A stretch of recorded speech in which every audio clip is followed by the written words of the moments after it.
થોડો ઘણો છો કરશો વાઈ પર દીધું છે.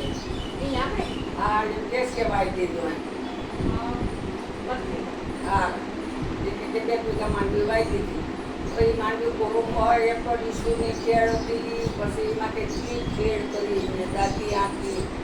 પાછા રોટા વોટા નાખ્યું ને હવે એમાં પાણી તળે ન પીધું હોય તો આ માંડવી કેમ કરી તો પછી કંઈ ઓપ્શન ન હોય એના માટે આપણે અમારું 2-3 લઈ જઈએ તો કદાચ ને એ ભેંસમાં ભેંસ હોય તો પકડી લે. મારે એક વખત એવું થયું ઘણા વખત થયા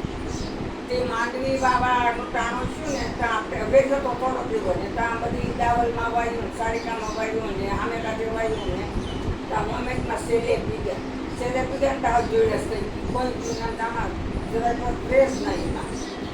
પછી કૃષ્ણ કાકાએ આવીને જોયું કે ઉછામાં વવાયું નથી, આમાં કોરામાં વાઈને શું કરી રહી છે.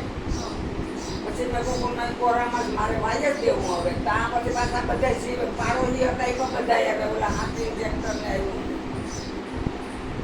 એ કે હવે કરશનભાઈ આ દાના કાકા કે હવે થોડુંક કરશનભાઈ આમાં વવાયું છે, આમાં વાઈને કંઈ માંડવી ઉગે એ કે પછી કે ભાઈ હું કહું છું ના પાડું તો ઉઠી તો કે નહીં કે પેલો અમાર ટ્રેક્ટરનો કહી દઉં એમાં એમને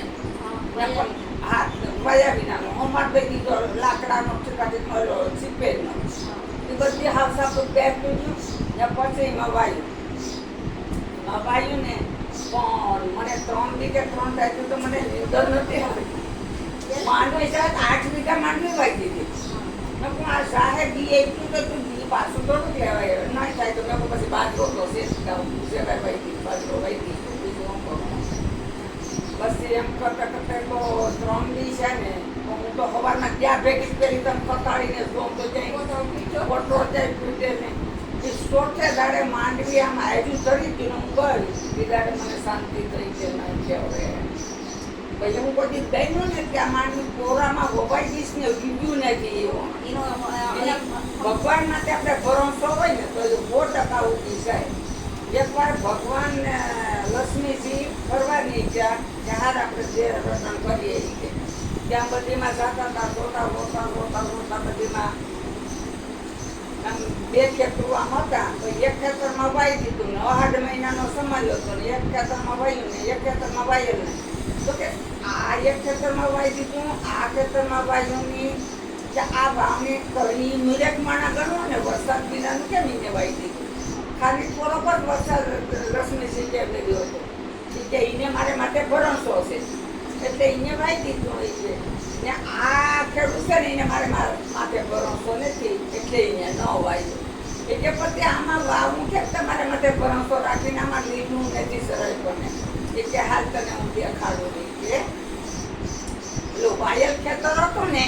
એમાં જોયું ને તો એકથી ભેજ લીલો પાણી જેવો નીકળ્યો એ કે છે ને આમાં ભેજ એ કે આ ખેતરમાં હાલ હવે તને હું દેખાડું નહીં. પછી જે પાયા વિનાનું ખેતર હતું ને એમાં જોયું તો અંદરથી દેખવાના પેંડા થઈ ગયા કારણ કે એને ભરોસો નહોતો આને ભગવાનને માટે કે તારા ખેતરમાં એ ભલે એવું રહે એટલે એ બધી ભગવાનને માટે માણસને ભરોસો હોય ને તો બધી થાય.